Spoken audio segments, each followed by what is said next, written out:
안녕하세요. 크리스천 영상학교로 연한 신목사입니다. 오늘은 능력 있는 기도는 하루아침에 이루어지는 것이 아니다 라는 점을 한번 생각해 볼게요. 아시다시피 저는 기도 훈련을 전문으로 하는 사역자예요. 그것도 성령이 내주하는 기도예요. 그래서인지 영접 기도를 하면 성령께서 자동적으로 들어오신다고 배워왔던 대부분의 교인들은 제 주장이 낯설고 이단 비스무리하게 생각되는 것도 무리가 아닙니다. 그러나 성령이 내주하고 있다고 믿는 것과 성령이 내주하신 증거나 변화, 능력과 열매를 풍성하게 맺고 있는 것은 판이하게 다르죠. 예수님이나 사도들은 복음을 관념적이고 사변적인 지식으로 받아들이라고 하신 적이 없어요. 전지전능하신 하나님을 실제적이고 사실적으로 드러내고 증명하면서 복음을 전파하셨죠.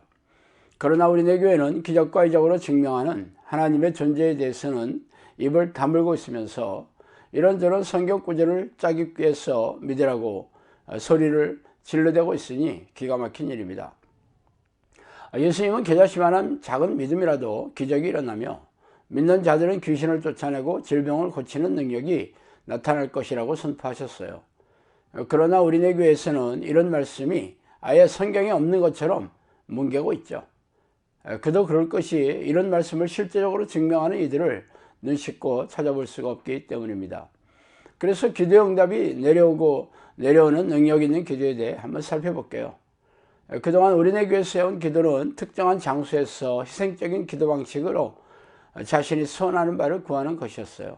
특정한 장소는 교회나 기도원이겠고, 희생적인 기도 방식은 새벽기도나 금식기도, 작전기도 등이었죠.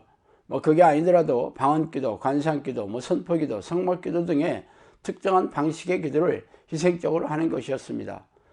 그러나 그동안 우리네 교회에서 행한 기도 방식은 별 열매가 없었죠. 전국 방방곡곡에 빼곡했던 금식기도는 문을 닫았고, 새벽기도에 참석하고 있는 교인들도 눈에 띄게 줄어들고 있습니다. 세간의 특정한 방식의 기도를 홍보하는 이들도 그들의 주장일 뿐이지 모든 사람들에게 공의 효력이 나타나는 것은 아니에요. 저도 평신도 시절에 몸담았던 교회가 통성 기도와 금식 기도를 열심히 했던 교회였어요. 그러나 그때 열심히 기도했던 교우들도 지금은 별로 기도하지 않습니다. 돌이켜보면 교회의 뜨거운 분위기에 휩쓸려서 자신의 욕망을 채우고 소원을 이루고자 기도했기 때문에 열매를 맺지 않았겠죠. 저도 30대 초반에 사업에 실패하고 인생이 무지막지하게 떠내려가다가 성경을 이잡듯이 뒤져 하나님을 만나는 성경 말씀을 찾아내어 지금의 하나님을 부르는 기도를 하게 되었던 것입니다. 그렇게 충주의 한적한 시골에 영상학교를 열고 사역을 시작한 지도 벌써 6년의 세월이 흘렀어요. 그래서 능력 있는 기도의 조건에 대해 많이 알게 되었습니다. 능력 있는 기도의 조건은 그동안 우리네 교회에서 배워왔던 희생적인 기도가 아니에요.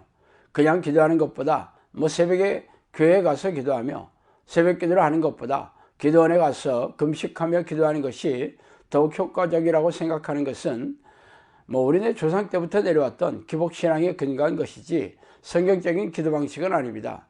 하나님은 기도하는 사람들이 얼마나 희생을 드리는지를 보는 것이 아니라 마음을 쏟아붓는 것을 날카롭게 살펴보시며 그 믿음의 척도로 재고 계십니다. 그래서 하나님을 감동시키는 기도의 사람은 오랫동안 끈기 있게 전심으로 기도해야 합니다. 예수님도 습관을 들여서 항상 기도하지 않았어요? 하나님은 자신의 종들이 우리가 목숨을 다하고 힘을 다하여서 자신을 찾아오기를 바라십니다. 그러나 삶의 문제가 생기면 기도를 시작하고 그러다가 문제가 해결되면 기도를 내려놓는 태도는 하나님을 문제 해결의 그런 해결사나 삶의 도우미로 여기는 아주 가증스러운 태도죠. 예수님은 항상 깨어서 기도하라고 하셨고 사도 바울도 쉬지 말고 기도할 것을 권면하였으며 이 명령에 순종하는 것이 하나님의 뜻이라고 콕 집어서 말씀하셨죠. 그러므로 하나님이 감동하셔서 기적을 베풀어 주시는 그런 능력 있는 기도를 하려면 평소에 전심으로 쉬지 않고 하나님의 이름을 부르고 경배하며 감사하고 회개하며 하나님의 뜻을 구하는 그런 기도의 습관이 절대적으로 필요합니다. 그래서 능력 있는 기도를 하려면 당연히 훈련이 필요한 이유예요. 또한 그들의 마음에 하나님 두기를 싫어하며 하나님께서 그들을 그 상실한 마음대로 내버려 두사 합당하지 못한 일을 하게 하셨으니 로마서 1장 28절이죠. 사람은 태어날 때부터 자아가 죄로 오염이 되어 변질된 상태로 세상에 나오기에 하나님을 마음에 두기 싫어하고 대신 자기 마음대로 자기가 원하는 대로 살고 싶어하는 경향이 있습니다. 그래서 교회에 온 목적도 자신의 소원을 이루고 욕망을 채우고 싶어서이지 하나님의 뜻에 순종하는 그런 종으로 인생을 살려고 교회에 나오는 것이 아니에요. 그래서 교회에 와서조차 하나님을 만나는 기도를 하기 싫어하고 기도하는 소수의 사람들조차 하는 일마다 형통하며 성공하고 부자가 되며 자녀들이 잘 되는 것을 구하고 있을 뿐이에요. 하나님은 이렇게 자신을 사랑하고 순종하는 종의 태도가 아니면 아무런 응답도 내려주시지 않습니다.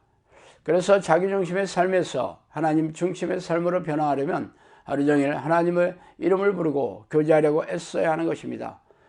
그런 간절한 태도를 보이는 사람들에게 하나님께서 찾아오셔서 교제 응답해 주시고 각종 은사를 내려주시며 삶을 순적하고 형통하게 인도해 주십니다.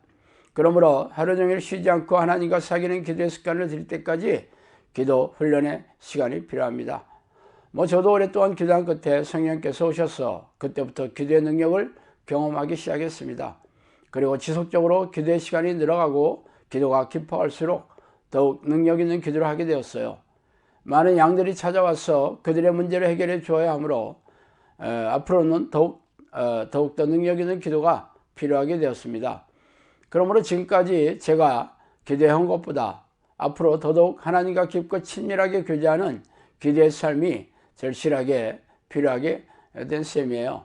이렇게 기도의 강을 건너갈수록 더 많은 은혜가 쏟아지고 능력이 내려오는 것을 경험하게 됩니다. 그렇다면 당신도 이렇게 능력 있는 기도를 하게 될 때까지 하나님과 사귀는 기도에 전심을 다해야 할 것입니다.